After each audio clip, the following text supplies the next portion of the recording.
ವಿದ್ಯಾರ್ಥಿಗಳೇ, ಇಂದು ನಾವು 10ನೇ ತರಗತಿಯ ಅಧ್ಯಾಯ 2 ವಾಲಿಬಾಲ್ ಈ ಕ್ರೀಡೆಯ ಬಗ್ಗೆ ತಿಳ್ಕೊಳ್ಳೋಣ. ನೀವು ಹಿಂದಿನ ತರಗತಿ ಅಂದರೆ 8ನೇ ತರಗತಿಯಲ್ಲಿ ವಾಲಿಬಾಲ್ನ ಅಂಕಣ, ಉಪಕರಣಗಳು, ಮೈದಾನದ ಬಗ್ಗೆ ತಿಳ್ಕೊಂಡಿದ್ರಿ. ಈಗ ಪ್ರಮುಖ ಆಟಗಾರರ ಪರಿಚಯ ನಿಮ್ಮ 10ನೇ ತರಗತಿಗೆ ಅಧ್ಯಾಯ ಇರೋದು ವಾಲಿಬಾಲ್ನಲ್ಲಿ ಪ್ರಮುಖ ಆಟಗಾರರ ಪರಿಚಯವನ್ನು ಮಾಡಿಕೊಳ್ಳೋಣ. ಇದರಲ್ಲಿ ಮೊದಲನೇದಾಗಿ ಎಂ ಶ್ಯಾಮಸುಂದರ್ ರಾವ್ ಅನ್ನೋರು. ಇವರು ಆಂಧ್ರ ಪ್ರದೇಶದವರು. ಮೂಲತಃ ಹಲವು ಬಾರಿ ಭಾರತ ತಂಡವನ್ನು ಪ್ರತಿನಿಧಿಸಿದ್ದರು. ಅಂದರೆ ಹಲವು ಬಾರಿ ರಾಷ್ಟ್ರೀಯ ತಂಡದಲ್ಲಿ ಆಡಿದಂಥ ಆಟಗಾರರು. ಅಂದರೆ ನ್ಯಾಷನಲ್ ಪ್ಲೇಯರ್ಸ್ ಅಂದರೆ ಅವರು ಒಂಥರ ವಿಶಿಷ್ಟವಾಗಿರ್ತಾರೆ. ಯಾಕೆಂದರೆ ಅವ್ರ ದೇಹದಾಢ್ಯತೆಯಾಗಿ ಕಷ್ಟ ಸಹಿಷ್ಣುತೆ ಬರುತ್ತಲ್ಲ, ಫಿಸಿಕಲ್ ಫಿಟ್ನೆಸ್ ಫುಲ್ಲು ಹೈ ಇರುತ್ತೆ, ಚೆನ್ನಾಗಿರ್ತಾರೆ. ಅಂತಾರಾಷ್ಟ್ರೀಯ ಆಟಗಳಲ್ಲಿ ಭಾಗವಹಿಸಬೇಕು ಅಂದರೆ ಆ ಮಟ್ಟದ ಪ್ಲೇಯರು ಇರಲೇಬೇಕು. ಅದರಲ್ಲಿ ಇವರು ಒಬ್ಬರು. ಇನ್ನು ಇವರ ಕ್ರೀಡಾ ಸಾಧನೆಗೆ ಭಾರತ ಸರ್ಕಾರ ಅರ್ಜುನ ಪ್ರಶಸ್ತಿ ಮತ್ತು ಕ್ರೀಡಾ ತರಬೇತಿಗಾಗಿ ಸಾಧನೆಗಾಗಿ ದ್ರೋಣಾಚಾರ್ಯ ಪ್ರಶಸ್ತಿಯನ್ನು ನೀಡಿ ಗೌರವಿಸಿದೆ. ಅಂದರೆ ಇವರು ಪ್ರಸಿದ್ಧ ಆಟಗಾರರು ಹೌದು. ಅದೇ ರೀತಿಯಾಗಿ ತಂಡಕ್ಕೆ ಕೋಚ್ ಅಂದರೆ ಕ್ರೀಡಾ ತರಬೇತಿದಾರರು. ಅಂದರೆ ವಾಲಿಬಾಲ್ ಆಡುವಂಥ ಮಕ್ಕಳಿಗೂ ಕೂಡ ಇವರೇ ಕೋಚ್ ಮಾಡ್ತಾರೆ. ಅದಕ್ಕೆ ಅದನ್ನು ಗುರುತಿಸಿ ನಮ್ಮ ಭಾರತ ಸರ್ಕಾರ ಇವರಿಗೆ ಅರ್ಜುನ ಪ್ರಶಸ್ತಿ ಅಂದರೆ ಉತ್ತಮ ಆಟಗಾರರಿಗೆ, ದೇಶದಲ್ಲೇ ಒಳ್ಳೆಯ ಸಾಧನೆ ಮಾಡಿರೋ ಆಟಗಾರರಿಗೆ ಅರ್ಜುನ ಪ್ರಶಸ್ತಿ ಕೊಡ್ತಾರೆ. ಅಂತ ಪ್ರಶಸ್ತಿ ಇವರು ತಗೊಂಡಿದ್ದಾರೆ. ಮತ್ತೆ ದ್ರೋಣಾಚಾರ್ಯ ಪ್ರಶಸ್ತಿ ಯಾರಿಗೆ ಕೊಡ್ತಾರೆ ಅಂತಂದ್ರೆ ಒಳ್ಳೆಯ ತರಬೇತುದಾರರು ಅಂಥವರಿಗೆ ದ್ರೋಣಾಚಾರ್ಯ ಪ್ರಶಸ್ತಿಯನ್ನ, ಅದರಲ್ಲೂ ಕೂಡ ಇದನ್ನ ಸಾಧನೆ ಮಾಡಿ ದ್ರೋಣಾಚಾರ್ಯ ಪ್ರಶಸ್ತಿಯನ್ನು ತಗೊಂಡಿದ್ದಾರೆ. ಯಾರು? ಎಂ ಶ್ಯಾಮಸುಂದರ್ ರಾವ್. ಯಾರೇ? ಇವರು ಮೂಲತಃ ಆಂಧ್ರ ಪ್ರದೇಶ. ಇನ್ನ ನಂತರದ ಆಟಗಾರ ಎ ರಮಣ್ ರಾವ್. ಇವರು ಸಹ ಆಂಧ್ರ ಪ್ರದೇಶದ ಮೂಲದವರು. ಹಲವು ಬಾರಿ ಭಾರತ ವಾಲಿಬಾಲ್ ತಂಡವನ್ನು ಪ್ರತಿನಿಧಿಸಿದ್ದಾರೆ. ಇವರ ಸಾಧನೆಯನ್ನು ಗಮನಿಸಿ ಭಾರತ ಸರ್ಕಾರವು ಅರ್ಜುನ ಪ್ರಶಸ್ತಿ ಮತ್ತು ದ್ರೋಣಾಚಾರ್ಯ ಪ್ರಶಸ್ತಿಯನ್ನು ನೀಡಿ ಗೌರವಿಸಿದೆ. ಇವರು ಸಹ ಭಾರತ ತಂಡವನ್ನು ಪ್ರತಿನಿಧಿಸಿದ ಉತ್ತಮ ಆಟಗಾರ. ಯಾರು? ಎ ರಮಣ್ ರಾವ್ ಅಂತ. ಇವರು ಸಹ ಅರ್ಜುನ ಪ್ರಶಸ್ತಿಯನ್ನು ಕೊಟ್ಟಿದ್ದಾರೆ ಭಾರತ ಸರ್ಕಾರ. ಅದೇ ರೀತಿ ದ್ರೋಣಾಚಾರ್ಯ ಪ್ರಶಸ್ತಿಯನ್ನು ಸಹ ಇವರು ಸಹ ತಗೊಂಡಿದ್ದಾರೆ. ಇನ್ನು ನಂತರ ಆಟಗಾರ ಜಿಮ್ಮಿ ಜಾರ್ಜ್. ಇವರು ಕೇರಳದವರು. ಇವರು ಭಾರತದ ಅತ್ಯುತ್ತಮ ಆಟಗಾರರಲ್ಲಿ ಒಬ್ಬರು. ಅಂದರೆ ಬಹಳ ಚೆನ್ನಾಗಿ ಆಡ್ತಿದ್ರು ವಾಲಿಬಾಲು. ನ್ಯಾಷನಲ್ ಟೀಮಲ್ಲಿ ಈ ಜಿಮ್ಮಿ ಜಾರ್ಜ್ ಅನ್ನೋರು ಬಹಳ ಚೆನ್ನಾಗಿ ಅತ್ಯುತ್ತಮವಾದ ಆಟಗಾರ. ಕ್ರಿಕೆಟ್ ನಿಮಗೆ ವಿರಾಟ್ ಕೊಹ್ಲಿ ಅಂದರೆ ಸಖತ್ತಾಗಿ ಆಡ್ತಾನೆ ಅನ್ನಲ್ಲ, ಸಚಿನ್ ತೆಂಡೂಲ್ಕರ್ ಇಲ್ವಾ, ಅದೇ ರೀತಿ ಆ ಮಟ್ಟದ ಆಟಗಾರರಲ್ಲಿ ಈ ವಾಲಿಬಾಲ್ನಲ್ಲಿ ಜಿಮ್ಮಿ ಜಾರ್ಜ್ ಅನ್ನೋರು ಕೂಡ ಒಟ್ಟು. ಇಟಲಿ ದೇಶದ ಖಾಸಗಿ ತಂಡದ ಪರವಾಗಿ ಆಡುತ್ತಿದ್ದ ಇವರು ಕಾರು ದುರ್ಘಟನೆಯಲ್ಲಿ ಇಟಲಿಯಲ್ಲಿಯೇ ಮೃತಪಟ್ಟರು. ನೋಡ್ರಿ, ಭಾರತ ಆಟಗಾರ. ಇವರು ಇಟಲಿಯಲ್ಲಿ ವಲಸೆ ಹೋಗಿದ್ದಾರೆ. ಆ ದೇಶದ ತಂಡದ ಪರವಾಗಿ ಆಟ ಆಡ್ಬೇಕಂತಲ್ಲಿ ಇಟಲಿ ದೇಶದ ಪರವಾಗಿ ಇಟಲಿ ತಂಡದಲ್ಲಿ ಅವರು ಸಹ ಒಬ್ಬರು ಇದ್ದರಂತೆ. ಅವರು ಒಂದು ಕಾರು ಅಪಘಾತ ದುರ್ಘಟನೆ ಒಳಗಾಗಿ ಅಲ್ಲೇ ಮೃತಪಟ್ಟರು. ಅಂತೂ ಒಳ್ಳೆ ಆಟಗಾರರು ಅಪಘಾತಗಳಲ್ಲಿ ಹೋಗ್ಬಿಟ್ರೆ ನಮ್ಮ ದೇಶಕ್ಕೂ ನಷ್ಟ, ಹೋಗಿರೋ ದೇಶಕ್ಕೂ ಕೂಡ ಬಹಳ ನಷ್ಟ. ಇನ್ನು ಜೆ ಇ ಶ್ರೀಧರನ್. ಇವರು ತಮಿಳುನಾಡಿನವರು. ಇವರು ಭಾರತದ ಅತ್ಯುತ್ತಮ ಸೆಟ್ಟರ್ ಆಗಿದ್ದರು. ಭಾರತದ ವಿವಿಧ ವಯೋಮಾನದ ತಂಡಗಳನ್ನು ತರಬೇತಿಗೊಳಿಸುವ ಜವಾಬ್ದಾರಿಯನ್ನ ಹೊಂದಿರುತ್ತಾರೆ. ಅಂದರೆ ಜೆ ಇ ಶ್ರೀಧರನ್ ಮೂಲತಃ ತಮಿಳುನಾಡಿನ ರಾಜ್ಯದವರು.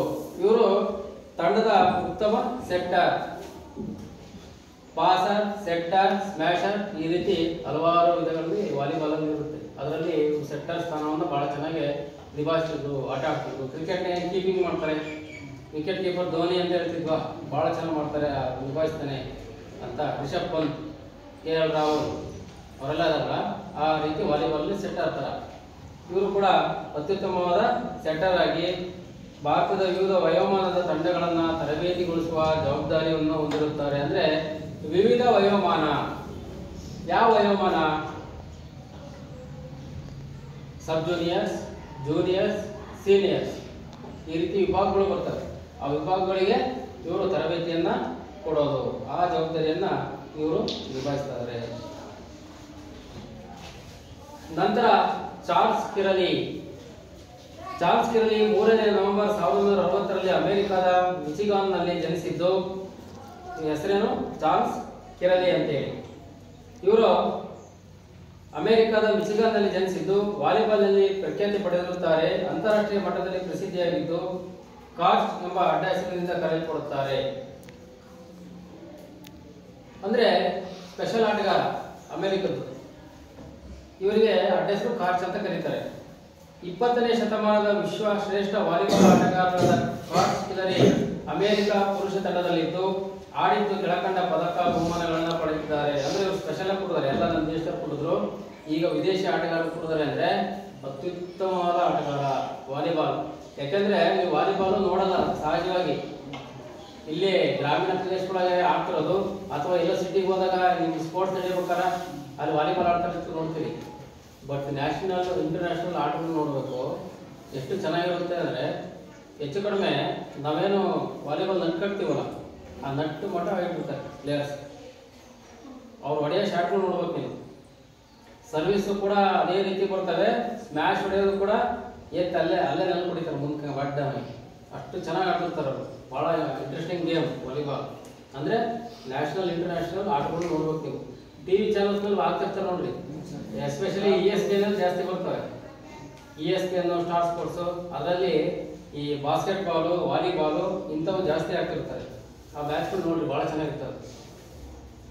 ಇನ್ನ ಇವರು ಚಾರ್ಲ್ಸ್ ಕಿರಲಿ ಎನ್ನುವರು ಹಲವಾರು ಚಿನ್ನದ ಪದಕಗಳನ್ನು ಪಡೆದಿದ್ದಾರೆ. ಲಾಸ್ ಏಂಜಲ್ಸ್ ನಲ್ಲಿ ನಡೆದ ಒಲಿಂಪಿಕ್ಸ್ ನಲ್ಲಿ ಚಿನ್ನದ ಪದಕ. ಒಲಿಂಪಿಕ್ಸ್ ನಲ್ಲಿ ಚಿನ್ನದ ಪದಕ ಪಡೆಯೋದು ಬಹಳ ಕಷ್ಟಕರ. ಯಾಕೆಂದ್ರೆ ವಿಶ್ವದ ಅತ್ಯುತ್ತಮ ಆಟಗಾರರು, ಅತ್ಯುತ್ತಮ ತಂಡಗಳು ಅಲ್ಲಿ ಭಾಗವಹಿಸುತ್ತವೆ. ಅಲ್ಲಲ್ಲಿ ಚಿನ್ನದ ಪದಕ ಗೆಲ್ಲಬೇಕು ಅಂದ್ರೆ, ಚಿನ್ನದ ಪದಕ ಮೀನ್ಸ್ ಫಸ್ಟ್ ಪ್ಲೇಸ್ ಅಂತ ಅರ್ಥ ಅಲ್ವಾ? ಗೋಲ್ಡ್ ಯಾವ್ದು ಕೊಡ್ತಾರೆ? ಯಾವ ಸ್ಥಾನಕ್ಕೆ? ಫಸ್ಟ್ ಪ್ಲೇಸ್ಗೆ ಗೋಲ್ಡ್ ಕೊಡೋದು ಅಲ್ವಾ? ಅಂದ್ರೆ ನಂಬರ್ 1 ಸ್ಥಾನ ಅಂತಲೇ ಅವರು. ಜಪಾನಿನ ಟೋಕಿಯೋದಲ್ಲಿ ನಡೆದ ವಿಶ್ವಕಪ್ ಟೈಟಲ್.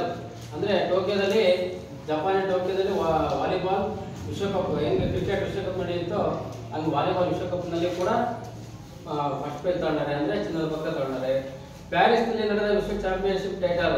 ಅಂದ್ರೆ ಅಲ್ಲೂ ಪ್ಯಾರಿಸ್ನಲ್ಲೂ ಕೂಡ ವರ್ಲ್ಡ್ ಕಪ್, ಅದರಲ್ಲೂ ಕೂಡ ಶ್ರೇಷ್ಠ ಆಟಗಾರ ಸಾಧನೆಯನ್ನ ಮಾಡಿದ್ದಾರೆ. ಸಿಯೋಲ್ನಲ್ಲಿ ನಡೆದ ಒಲಿಂಪಿಕ್ಸ್ ನಲ್ಲಿ ಚಿನ್ನದ ಪದಕ. ನೋಡ್ರಿ, 2 ಚಿನ್ನದ ಪದಕಗಳನ್ನ 2 ಸರಿ ಒಲಿಂಪಿಕ್ಸ್ ತಗೊಳ್ಳೋದು ಅಷ್ಟು ಹುಡುಗಾಟ ಅಲ್ಲ. ಒಲಿಂಪಿಕ್ಸ್ ಇದರಲ್ಲಿ ಜೀವಮಾನ ಸಾಧನೆ ಅಂದ್ರೆ 1 ಸರಿ ಚಿನ್ನದ ಪದಕ ಪಡೆಯೋದೇ ದೊಡ್ಡ ಇದು ಸಾಹಸ. ಯಾಕಂದ್ರೆ ಪ್ರತಿ 4 ವರ್ಷಕ್ಕೊಮ್ಮೆ ಬರುವಂತ ಆಟಗಾರರು ಫಿಟ್ನೆಸ್ ಮೇಂಟೈನ್ ಮಾಡ್ಕೋಬೇಕಲ್ಲ. ಈ ಸರಿ ನಾನು ಫಸ್ಟ್ ಪ್ರೈಸ್ ತಗೊಂಡೆ, ಗೋಲ್ಡ್ ಮೆಡಲಿಸ್ಟ್ ಅಂದ್ರೆ ಮತ್ತೆ ಮುಂದೆ ಯಾವಾಗ 4 ವರ್ಷಕ್ಕೆ ಒಲಿಂಪಿಕ್ ಆಯ್ತು ಅಲ್ಲಿವರೆಗೂ ಕೂಡ ಸ್ಟಾಮಿನಾ ತರ್ಕೋಬೇಕಲ್ಲ, ಆ ಪರ್ಫಾರ್ಮೆನ್ಸ್ ಇಟ್ಕೋಬೇಕಾ. ವರ್ಲ್ಡ್ ಅಲ್ಲಿ ಬೇಕಾದಷ್ಟು ಜನ ಪ್ಲೇಯರ್ಸ್ ಹೊಸಬ್ರು ಬೇಕಾದಾಗ ಬರ್ತಿರ್ತಾರೆ. ಆದ್ರೂ ಇದು ಗ್ರೇಟ್. ಇನ್ನು ಅಂತಾರಾಷ್ಟ್ರೀಯ ವಾಲಿಬಾಲ್ ಸಂಸ್ಥೆಯ ಬೀಚ್ ವಾಲಿಬಾಲ್ ಒಲಿಂಪಿಕ್ಸ್ ನಲ್ಲಿ ಚಿನ್ನದ ಪದಕ. ಅಂದ್ರೆ ಬೀಚ್ ವಾಲಿಬಾಲ್ ನೋಡಿದೀರಾ? ಅಂತಾರಾಷ್ಟ್ರೀಯ ಬೀಚ್ ವಾಲಿಬಾಲ್ ಸಮುದ್ರದ ದಂಡೆಯಲ್ಲಿ ಮರಳಿರುತ್ತೆ, ಆ ಮರಳಲ್ಲಿ ಆಟ ಆಡ್ತಿರ್ತಾರೆ. ಬೀಚ್ ವಾಲಿಬಾಲ್ ಅಂತೇಳಿ ಅದು ಫುಲ್ ಮರಳು, ಅಲ್ಲಾಡೋದು ಕಷ್ಟನೇ, ಬಹಳ ಪ್ರಾಕ್ಟೀಸ್ ಬೇಕಲ್ಲಿ. ಅದರಲ್ಲೂ ಕೂಡ ಚಿನ್ನದ ಪದಕವನ್ನ ಪಡುತ್ತಾರೆ. ಅಂದ್ರೆ ಬೀಚ್ ವಾಲಿಬಾಲ್ ಹೆಚ್ಚಾಗಿ ನಮ್ಮ ದೇಶದಲ್ಲಿ ಆಡಲ್ಲ, ಯುರೋಪಿಯನ್ ಕಂಟ್ರೀಸ್ಗಳಲ್ಲಿ ಬಹಳಷ್ಟು ಆಡ್ತಾರೆ ಬೀಚ್ ವಾಲಿಬಾಲ್ ಅಂತೇಳಿ. ಇನ್ನ ಹೀಗೆ ಸಮಗ್ರ ಕೌಶಲ್ಯದೊಂದಿಗೆ ಅನೇಕ ಬಿರುದುಗಳನ್ನು ಪಡೆದು ವಿಶ್ವದ ಶ್ರೇಷ್ಠ ವಾಲಿಬಾಲ್ ಆಟಗಾರರಾಗಿ ಮನ್ನಣೆ ಗಳಿಸಿದ್ದಾರೆ. ಅಂದ್ರೆ ವಿಶ್ವದ ಶ್ರೇಷ್ಠ ಒಬ್ಬ ವಾಲಿಬಾಲ್ ಆಟಗಾರರಾಗಿ ಇವರು ಮನ್ನಣೆಯನ್ನ ಗಳಿಸಿದ್ದಾರೆ. ಇನ್ನ ಎಮಿಲ್ಕಾ ರುಯಿಜಾ ಅನ್ನುವ ಹೆಣ್ಣುಮಗಳು, ಲೇಡೀಸ್, ಎಮಿಲ್ಕಾ ರುಯಿಜಾ ಅನ್ನುವ ಹೆಣ್ಣುಮಗಳ ಸಾಧನೆಯನ್ನು ನೋಡೋಣ. ಯಾಕಂದ್ರೆ ಹೆಣ್ಮಕ್ಳು ಇಂಥದ್ರಲ್ಲಿ ಸಾಧನೆ ಮಾಡೋದು ಬಹಳ ಅಪರೂಪ. ಅಂದ್ರೆ ಇತ್ತೀಚಿನ ದಿನಗಳೆಲ್ಲ ಇದ್ದಾರೆ ಒಳ್ಳೊಳ್ಳೆ ವಾಲಿಬಾಲ್ ಪ್ಲೇಯರ್ಸ್, ಬಹಳ ನೋಡಕ್ಕೂ ಕೂಡ ಇಂಟರ್ನ್ಯಾಷನಲ್ ಮ್ಯಾಚ್ಗಳು ಬಹಳ ಚೆನ್ನಾಗಿರ್ತವೆ. 20ನೇ ಶತಮಾನದ ವಿಶ್ವಶ್ರೇಷ್ಠ ವಾಲಿಬಾಲ್ ಆಟಗಾರ್ತಿ ಇವ್ರು ಯಾರು? ಎಮಿಲ್ಕಾ ರುಯಿಜಾ 20ನೇ ಶತಮಾನದ ಶ್ರೇಷ್ಠ ಆಟಗಾರ್ತಿ. ಮೇ 8, 1979ರಲ್ಲಿ ಕ್ಯೂಬಾದಲ್ಲಿ ಜನಿಸಿ ಇವರು ತಮ್ಮ ದೇಶಕ್ಕೆ ವಿಶ್ವ ದರ್ಜೆಯ ಸ್ಥಾನವನ್ನು ತಂದುಕೊಟ್ಟ ಕೀರ್ತಿ ಇವರು. ಅಂದ್ರೆ ಇವು ಕೆಲವೊಂದು ಕ್ಯೂಬಾ ಆ ಥರ ಎಲ್ಲ ದೇಶಗಳು ಸಣ್ಣ ರಾಷ್ಟ್ರಗಳು, ಬಡತನದಲ್ಲಿರುವಂಥ ರಾಷ್ಟ್ರಗಳು.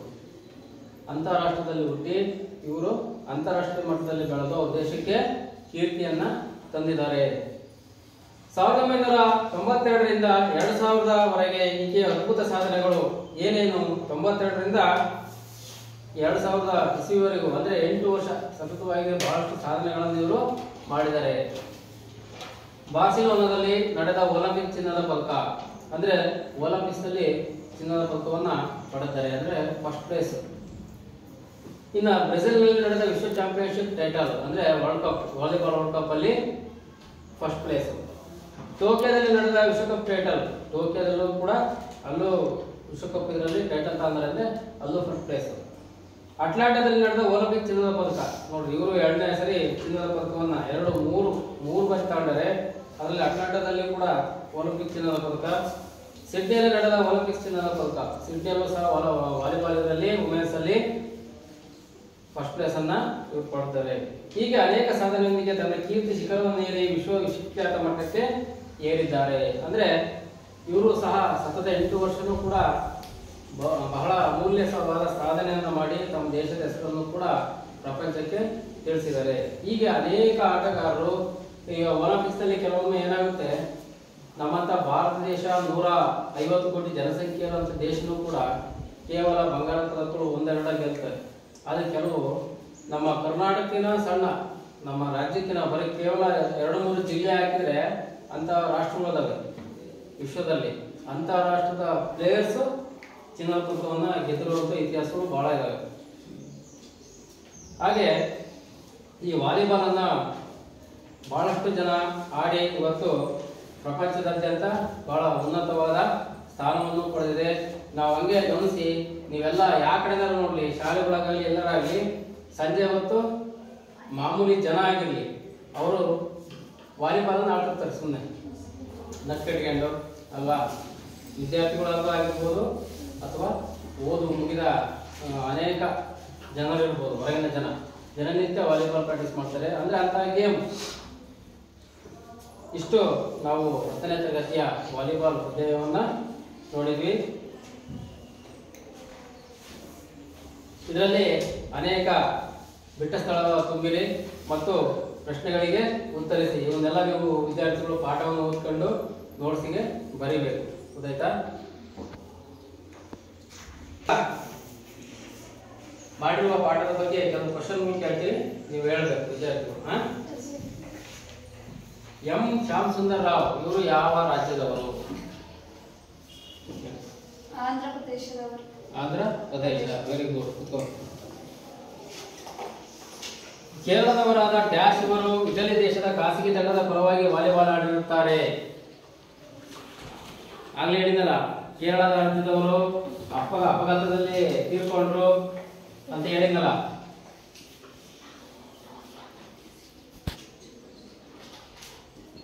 ಯಾರು ಉತ್ತರ ಗೊತ್ತಿಲ್ಲ? ಆಗ್ಲೇ ಹೇಳಿದಲ್ಲ, ಪಾಠ ಕೇಳಿದ ಕೇರಳದವರಾದ ಡ್ಯಾಶ್ ಇವರು ಇಟಲಿ ದೇಶದ ಖಾಸಗಿ ತಂಡದ ಪರವಾಗಿ ಆಡಿದ್ದಾರೆ. ಜಿಮ್ಮಿ ಜಾರ್ಜ್. ಎದ್ದು ಹೇಳ್ಬೇಕು. Jimmy George. Very good.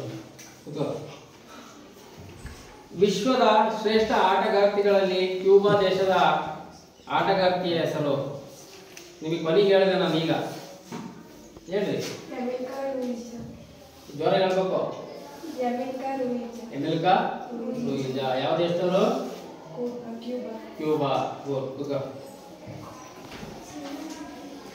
A Raman Rao ಇವರಿಗೆ ಭಾರತ ಸರ್ಕಾರವು ಕ್ರೀಡಾ ಸಾಧನೆಗೆ ಡ್ಯಾಶ್ ಪ್ರಶಸ್ತಿ ನೀಡಿ ಗೌರವಿಸಿದೆ. ಹೇಳಮ್ಮ. ಅರ್ಜುನ ಪ್ರಶಸ್ತಿ. ಗುಡ್. ಎಂ ಶ್ಯಾಮ್ ಸುಂದರ್ ರಾವ್ಗೆ ಕ್ರೀಡಾ ತರಬೇತಿ ಸಾಧನೆಗೆ ಡ್ಯಾಶ್ ಪ್ರಶಸ್ತಿ ನೀಡಿ ಗೌರವಿಸಿದೆ. ಹೇಳಪ್ಪ.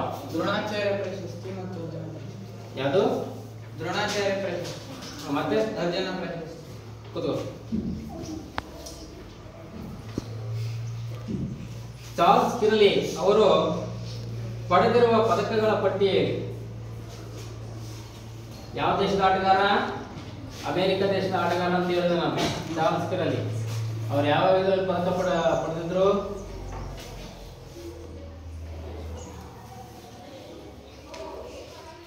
ಹೇಳಮ್ಮ. ಸರ್, ಲಾಸ್ ಏಂಜಲ್ಸ್ ನಲ್ಲಿ ನಡೆದ ಒಲಿಂಪಿಕ್ಸ್ ನಲ್ಲಿ ಚಿನ್ನದ ಪದಕ ಪಡೆದ ಪ್ರಶ್ನೆ ಸರಿ. ಆಮೇಲೆ ಜಪಾನಿನ ಟೋಕಿಯೋದಲ್ಲಿ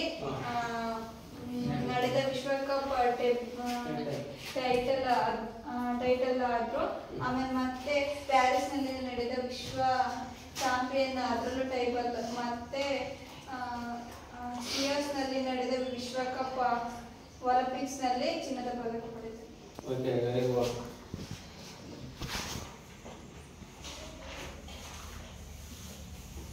ಓಕೆ, ಈ ಪಾಠವನ್ನು ನೀವು ಚೆನ್ನಾಗಿ ಸ್ಟಡಿ ಮಾಡಿ ಇದರ ಪ್ರಶ್ನೋತ್ತರಗಳನ್ನು ನೋಟ್ಸ್ಗೆ ಬರ್ಕೊಂಡ್ಬರ್ಬೇಕು. ಓಕೆ.